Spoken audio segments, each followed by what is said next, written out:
तुर्की और शाम में ज़लज़ला तबाही की दास्तानें छोड़ गया। क़यामत खेज़ तबाही के मंजर सामने आ रहे हैं। आफ्टर शॉक्स का सिलसिला जारी है। माओं को पुकारती बच्चों की सदाओं ने दिल चीर दिए। 7.5 ज़लज़ले के झटकों ने ख़ानदान के ख़ानदान उजाड़ दिए। तुर्की में अब तक 3,400 अफराद जान से गए। शाम में 1,600 अमवात हो चुकी हैं। लोग अपने प्यारों को आवाज़ें देते रह गए।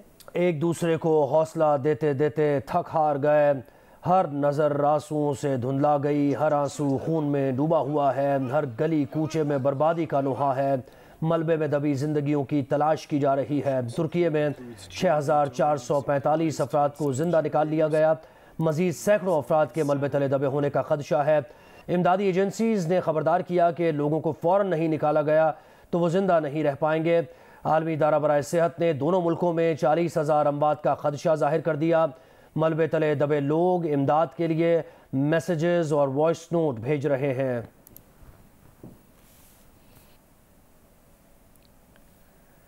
शाम और तुर्की में क़यामत खेज़ ज़लज़ले के बाद ज़िंदगी और मौत के गिर्द घूमते दिल खराश वाक़यात ने दुनिया को रुला दिया। ऐसा ही एक दर्दनाक वाक़या शाम के शहर हलब में पेश आया, जहां मलबे तले फंसी एक खातून ने बच्चे को जन्म दिया। रेस्क्यू की कोशिशों में मसरूफ़ एहलकार नौमौलूद को मलबे से निकालने में कामयाब हुए और तिब्बी इमदाद के लिए भागे, लेकिन अफसोस ये कि बच्चे की मां को ना बचाया जा सका। सोशल मीडिया पर दिलों को चीरते मनाजिर जिसने देखे दिल थाम कर रह गया। तुर्की में आने वाले ज़लज़ले से शाम में भी शदीद तबाही हुई। शाम का जंगज़दा शहर हलब मुतासरा तरीन इलाकों में से एक है, जहां कई इमारतें मलबे का ढेर बन गई हैं और तर्जुमान का ये कहना है कि शुमाल मगरबी शाम को आफत ज़दा करार दे दिया गया है। कहा गया है कि कई ख़ानदान मलबे के नीचे फंसे हुए हैं। मलबे के नीचे से आवाज़ें आ रही हैं, लेकिन उन्हें बचाने वाला कोई नहीं है। कोई मशीनरी नहीं है। शाम में गुज़श्ता रोज़ के ज़लज़ले के बायस 1,600 अमवात हो चुकी हैं। हंगामी इमदादी टीमों का कहना है कि ज़लज़ले से हलब में कई इमारतों को नुकसान पहुंचा है या वो तबाह हो गई हैं। 2011 की खाना जंगी के बायस शहर में पहले ही सूरत हाल अबतर थी। मुतासरीन का कहना है कि उनके पास रहने की कोई जगह नहीं, घर तबाह हो चुके हैं और वो मज़ीद ज़लज़लों से खौफज़दा हैं। सर्द मौसम और बारिश रेस्क्यू की कोशिशों में मुश्किल पैदा कर रही है। शाम में बैनुल अक़वामी इमदाद पहुँचने में भी कुछ वक्त लग सकता है। वज़ीर आज़म शहबाज शरीफ की हिदायत पर वज़ीर आज़म रिलीफ फ़ंड बराए मुतासरीन ने ज़लज़ला तुर्की के लिए अकाउंट कायम कर दिया गया है। वज़ीर आज़म ने कौम से एहतियात की अपील की है। विफाकी काबीना ने मुतफ़िका तौर पर तुर्की के ज़लज़ला ज़दगान के लिए अपनी 1 माह की तनख्वाह बतौर अतिया करने का फैसला किया है।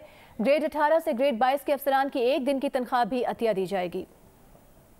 बुलेटिन के सिलसिले को आगे बढ़ाते हैं। चीफ इलेक्शन कमिश्नर की ज़ेर सदारत इजलास मुनक़्क़िद किया गया। इजलास में चीफ सेक्रेटरी KPK ने बताया कि यकीनी बनाया जाएगा कि इंतख़ाबात से क़बल तमाम अज़ला में गैर जानिबदार अफसरान तैनात हों। IG KP ने कहा कि खैबर पख्तूनख्वा में इंतख़ाबात के लिए 57,000 एहलकारों की कमी का सामना है। कश्मीर और गिलगित बल्तिस्तान से पुलिस की खिदमात लेने पर भी कमी पूरी नहीं हो सकती।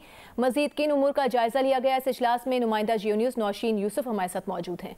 नौशीन, बताइएगा। जी बिल्कुल, खैबर पख्तूनख्वा में इलेक्शन के हवाले से IG खैबर पख्तूनख्वा ने ब्रीफिंग में इलेक्शन कमीशन को बताया है कि 57,000 एहलकारों की कमी का सामना है और अगर कश्मीर और गिलगित बल्तिस्तान से पुलिस की खिदमत लेने पर भी कमी पूरी नहीं होती। एहलकारों की कमी पूरी करने के लिए पाक फौज और ST की मदद जो है वो दरकार होगी। उन्होंने बताया कि इंतखाबात के दौरान दहशतगर्दी के इम्कान को रद्द नहीं किया जा सकता और न ही ये कहा जा सकता है कि आइंदा इंतखाबात जो है वो मुकम्मल तौर पर पुरअमन होंगे। उन्होंने बताया कि 2022 में पुलिस पर 494 हमलों में 119 पुलिस जवान जो थे वो शहीद हुए, जबकि 2023 में अब तक 46 हमले हो चुके हैं और जिनमें 93 जवान जो है वो शहीद हो चुके हैं। जिससे चीफ इलेक्शन कमिश्नर ने कहा कि पाक फौज और ST की तैनाती के लिए हम वज़ारत दाखिला और दिफा से राब्ते में है ताकि जो पुरअमन इंतखाबात के इनेकाद को मुमकिन बनाया जा सके। उन्होंने KP के IG को हिदायत की कि पाक फौज और ST की तैनाती के लिए मजीद वर्किंग की जाए और इलेक्शन कमीशन को जल्द मुतला किया जाए ताकि बर वक्त जो मुतलका इदारे हैं उनसे रब्ता किया जा सके। जबकि चीफ सेक्रेटरी KP ने बताया कि इलेक्शन कमीशन की हिदायत को यकीनी बनाया जाएगा कि इंतखाबात से कबल तमाम अजला में गैर जानिबदार अफसरान जो है वो तैनात हो और इंतखाबात के सिलसिले में हुकूमत से मजीद बजट। शुक्रिया आपका नौशीन इस तफसील के लिए। चेयरमैन तहरीक इंसाफ इमरान खान ने गैर मुल्की ज़राए अबलाग के नुमाइंदों से मुलाकात के दौरान कहा है कि पहली मरतबा आवाम ने रजीम चेंज को कबूल नहीं किया। इमरान खान का कहना था कि ऐसे लोगों को पंजाब में लाया जा रहा है जो 25 मई के वाक़यात में मुलव्वस थे। यूँ लग रहा है कि इंतखाबात में धांधली होगी। आइन में वाज़ेह है कि 90 दिन में इंतखाबात होने चाहिए। इमरान खान ने कहा कि क्या कोई वजह बताएगा कि क्यों डॉलर और पेट्रोल 100 रुपए महंगा हो रहा है? उन्होंने कहा कि ऐसी इंतकामी कार्रवाइयां पहले कभी नहीं देखी। यूं लगता है कि अब जनरल बाजवा की पॉलिसी चल रही है। जब कानून की अमलदारी होगी तो मुल्क आगे जाएगा। हुकूमत तोशाखाने में फंस गई है। अदालत ने तोशाखाने की तफसील मांगी जो नहीं मिली। इमरान खान ने यह भी कहा कि नवाज शरीफ चाहते हैं कि इमरान खान नाअहल हों। हम दहशतगर्दी के मुतहम्मिल नहीं हो सकते। जेल भरो तहरीक पुरअमन एहतजाज है। हमारे पास दूसरा रास्ता एहतजाज है।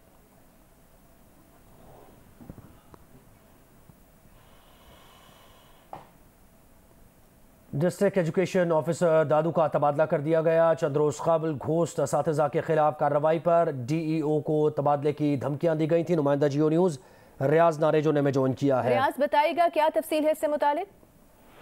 जी बिल्कुल, आपको पता है कि ये डिस्ट्रिक्ट दादू में घोस्ट असातिज़ा के हवाले से डिस्ट्रिक्ट एजुकेशन ऑफिसर गुलाम सवर बबर का काफी ये किस्सा चला था कि घोस्ट असातिज़ा के खिलाफ कार्रवाई शुरू कर दी है इन्होंने। अब चूंकि सिर्फ 2 असातिज़ा के खिलाफ कार्रवाई हुई थी और मजबूरी तौर पर जिले के अंदर हम बात करें तो 1100 से ज्यादा घोस्ट असातिज़ा की तादाद है जिन पर कार्रवाई होनी थी, लेकिन शुरुआत जब 2 असातिज़ा से की गई तो 2 असातिज़ा के पीछे सियासी जो पुष्पनाई का सिलसिला शुरू हुआ और उसके मद्देनजर रखते हुए जो हमारे डिस्ट्रिक्ट एजुकेशन ऑफिसर गुलाम सवर बबर को चीफ मिनिस्टर के पास जाकर पीपल्स पार्टी की शख्सियत ने इसरार किया कि इनको बदली किया जाए क्योंकि हमारे सारे मामले से मुताल्लिक़ आप हमें डिटेल्स दे रहे थे। बहुत शुक्रिया रियाज नारेजो। वज़ीर आज़म शहबाज शरीफ की हिदायत पर वज़ीर आज़म रिलीफ फंड बराए मुतासरीन ज़लज़ला तुर्की के लिए अकाउंट कायम कर दिया गया है। PM रिलीफ फंड फॉर तुर्की अर्थक्वेक विक्टिम्स के नाम से बाज़ाब्ता अकाउंट कायम किया गया है। तुर्की के ज़लज़ला मुतासरीन के लिए वज़ीर आज़म रिलीफ फंड G12166 के क़याम का नोटिफिकेशन जारी कर दिया गया। Office of the controller general of accounts ने नोटिफिकेशन जारी किया। वज़ीर आज़म ने ब्रदर मुल्क तुर्की के ज़लज़ला मुतासरीन की इमदाद के लिए फ़ंड बनाने का ऐलान किया था।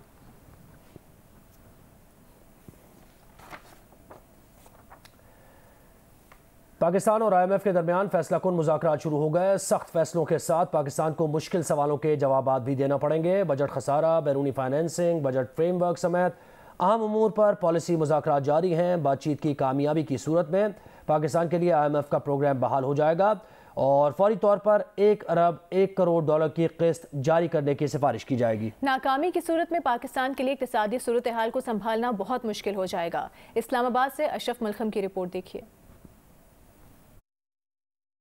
पाकिस्तान को 30 जून तक गैर मुल्की ज़र मुबादला के ज़ख़ायर 16 अरब 20 करोड़ डॉलर तक लाना होंगे। बताना होगा ये रकम कहाँ से आएगी। पाकिस्तान को दरामदात पर पाबंदियाँ फौरी तौर पर ख़त्म करना होगी और ऐसा करने से LC खोलने के लिए 4 अरब डॉलर फराहम करना होंगे। बजट खसारे में कमी लाने के लिए 600 अरब रुपए से ज़ायद अखराजात कम करने के इक़दामात पर बातचीत होगी। तरक्याती बजट पर 50% ज़ायद की कटौती से हुजम 727 अरब की बजाय 400 अरब रुपए करना होगा। गैर तरक्याती अखराजात में भी खातरखा कमी लाना होगी। गैर जरूरी मनसूबों की फंडिंग रोकना होगी। ये वो सब फैसले हैं जो पाकिस्तान को IMF के साथ बातचीत के दौरान करना होंगे।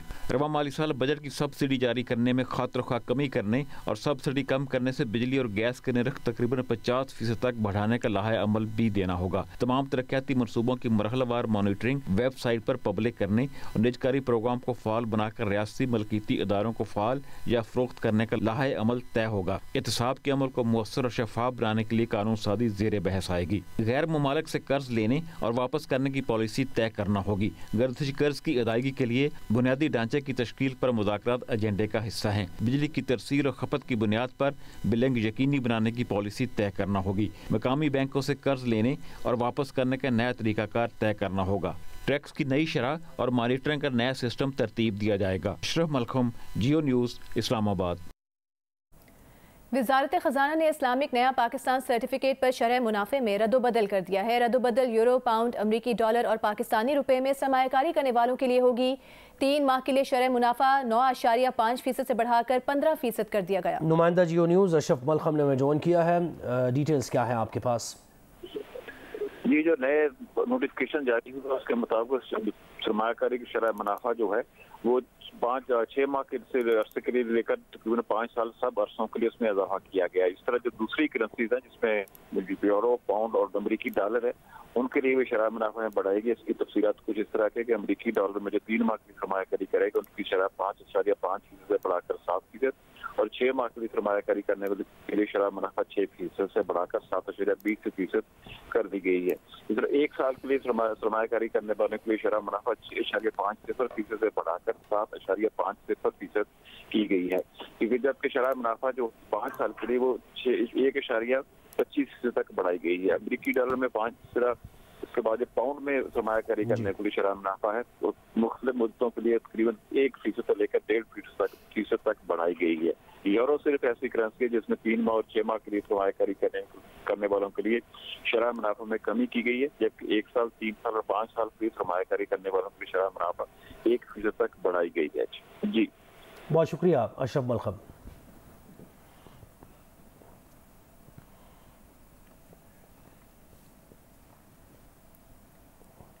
और आलमी जरीदे ब्लूमबर्ग की रिपोर्ट है कि पाकिस्तान से डॉलर की अफगानिस्तान स्मगलिंग तालिबान हुकूमत की लाइफलाइन है। ब्लूमबर्ग रिपोर्ट के मुताबिक पाकिस्तान से यौमिया 50 लाख डॉलर अफगानिस्तान जा रहे हैं। अफगानिस्तान की यौमिया ज़रूरत 1 से 1.5 करोड़ डॉलर है। अक़वाम मुत्तहिदा इंसानी हुकूक की बुनियाद पर अफगानिस्तान को हफ्तावार 40 करोड़ डॉलर फराहम कर रहा है। अक़वाम मुत्तहिदा के साथ डॉलर स्मगलर्स भी अफगानी रुपया खरीद रहे हैं, जिससे अफगानी रुपये की कदर रवां साल 5.6% बढ़ी है। दिसंबर 2021 में $1 के 124 अफगानी रुपए मिल रहे थे, जो अब तकरीबन 90 रुपए है। पाकिस्तानी रुपए की कदर इस दौरान 37% कम हुई है।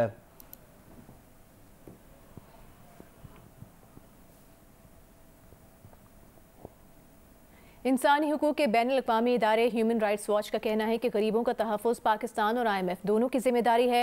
IMF को पाकिस्तान की हुकूमत के साथ मिलकर समाजी तहफ़्फ़ुज़ के निज़ाम को वुसअत देकर मुआशी तौर पर पसमानदा अफराद के तहफ़्फ़ुज़ के लिए काम करना चाहिए और ऐसे इस्लाहाती इक़दामात को कम से कम करना चाहिए जिनसे इंतहाई कमज़ोर लोगों को मज़ीद नुकसान पहुँचने का ख़तरा हो। IMF को पाकिस्तान को पायदार जामे हुकूक पर मबनी बहाली के हसूल के लिए वक्त लचक फराहम करनी चाहिए। गुर्बत, महंगाई, बेरोज़गारी में इजाफे के साथ पाकिस्तान तारीख के बदतरीन मुआशी बहरान का सामना है।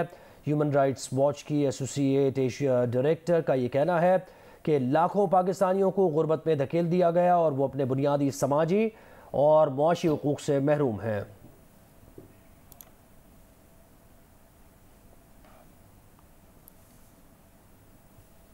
अभी आपको बताएंगे इंटरबैंक में आज डॉलर 98 पैसे महंगा हुआ है। इंटरबैंक में कारोबार के इख्तिताम पर डॉलर 276 रुपये 28 पैसे का है। इंटरबैंक में गुज़िश्ता रोज़ डॉलर 275 रुपये 30 पैसे पर बंद हुआ था। ओपन मार्केट में डॉलर 3 रुपये सस्ता हुआ। ओपन मार्केट में डॉलर 280 रुपये का है। मुल्क में हालिया बिजली ब्रेकडाउन के बाद बहाली के दौरान तरबेला पावर हाउस 7 बार फेल होने का इंकशाफ। बिजली की मुकम्मल बहाली में 48 घंटे का वक्त लगा। चेयरमैन नेपरा की कायमा कमेटी पावर को ब्रीफिंग। सैफुल्लाह बड़ो की सदारत में सेनेट की कायमा कमेटी बराए पावर के इजलास में कमेटी को 23 जनवरी के ब्रेकडाउन पर ब्रीफिंग दी गई। बताया गया कि बिजली बहाल करने के प्रोसेस में तरबेला पावर हाउस 7 बार फेल हुआ। चेयरमैन नेपरा ने कमेटी को बताया कि तहकीकात कर रहे हैं कि ब्रेकडाउन के वक्त नॉर्थ और साउथ सिस्टम अलग क्यों नहीं हुए। ब्रेकडाउन के बाद सिस्टम बर वक्त रीस्टार्ट नहीं हुआ। उन्होंने कहा कि ब्रेकडाउन का मसला पूरे मुल्क में नहीं फैलना चाहिए था।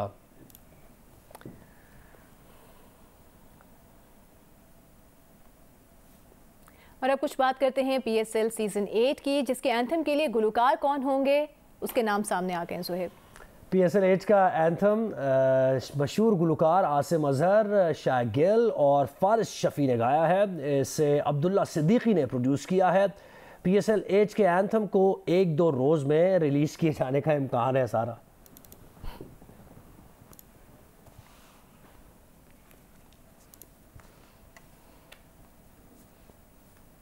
सिलेक्शन कमेटी के रुकन और जूनियर चीफ सिलेक्टर का ओहदा मिलने के बाद कामरान अकमल ने इंटरनेशनल क्रिकेट से रिटायरमेंट का ऐलान कर दिया है। नेशनल स्टेडियम कराची में मीडिया से गुफ्तगू करते हुए पेशावर ज़ल्मी के कंसल्टेंट कामरान अकमल ने कहा कि बड़ी लीग्स तो नहीं खेलेंगे, अलबत्ता छोटी लीग में हो सकता है कि वो हिस्सा लें। पाकिस्तान की लीग क्रिकेट भी ना खेले तो ज़्यादा बेहतर, किसी और को मौका मिल जाए जो डिजर्विंग है।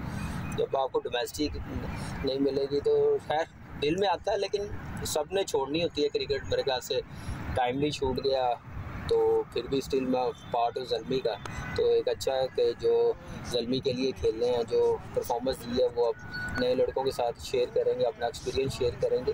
तो नए रोल पहला दिन है तो ज़रा डिफरेंट लग रहा है, लेकिन ये है कि इससे भी अब यूज़ टू होना पड़ेगा। मतलब आप ऑफिशियली रिटायर हो गए, ये कहना चाह रहे हैं? ऑफिशियली रिटायर हो गए? रिटायर हो गए जी बिल्कुल। अब मेरे ख्याल से सिलेक्टर भी बन गए हैं, भी बन गए हैं, लीग्स भी छोड़ देंगे दुनिया भर की। देखिए लीग्स तो डेफिनेटली अब मैं नहीं खेल सकूंगा, लेकिन छोटी मोटी जो लीग है, जैसे मैं जाता हूँ अमेरिका या ऑस्ट्रेलिया, मैं इधर उधर गया वो 10-15 दिन की मैं ज़रूर खेलूँगा। वो अपनी प्रैक्टिस कंटिन्यू रखूँगा। उस वक्त जब पीसीबी कोई असाइनमेंट ना हो, कोई जूनियर सिलेक्शन कमेटी पाकिस्तान, उसमें मैं डेफिनेटली अवेलेबल होऊंगा और मैं खेलूँगा ज़रूर। अपना फिटनेस और ये जुनून ख़त्म नहीं हो सकता, चाहे जितने मर्जी हम लोग बूढ़े हो जाए, जितनी मर्जी ज़्यादा हो जाए, अपना फिटनेस पर कंटिन्यू रखना चाहिए। लाहौर कलंदर्स की HBL PSL सीज़न 8 के लिए तैयारियों का सिलसिला चौथे रोज़ भी जारी रहा। मैच से कबल खिलाड़ियों ने मैदान में खूब प्रैक्टिस भी की। रिपोर्ट करेंगी लाहौर से हफ्सा उस्मान।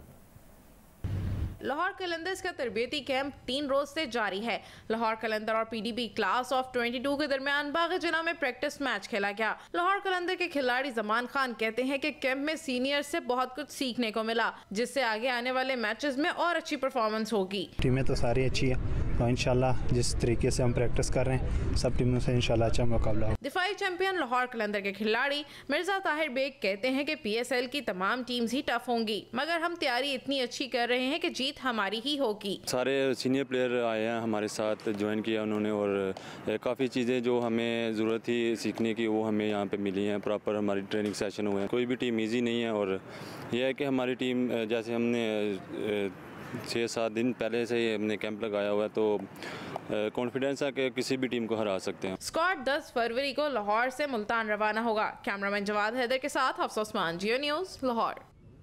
साबिक सदर परवेज़ मुशर्रफ की नमाज जनाजा पोलो ग्राउंड मली कैंट में अदा की गई। ISPR के मुताबिक नमाज जनाजा में chairman joint chief of staff committee general Sahir Shamshad Mirza ने शिरकत की।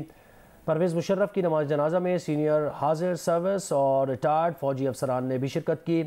नमाज जनाजा में अजीज़ व अकारिब, सिविल और अस्करी हुकाम और लोगों ने शिरकत की।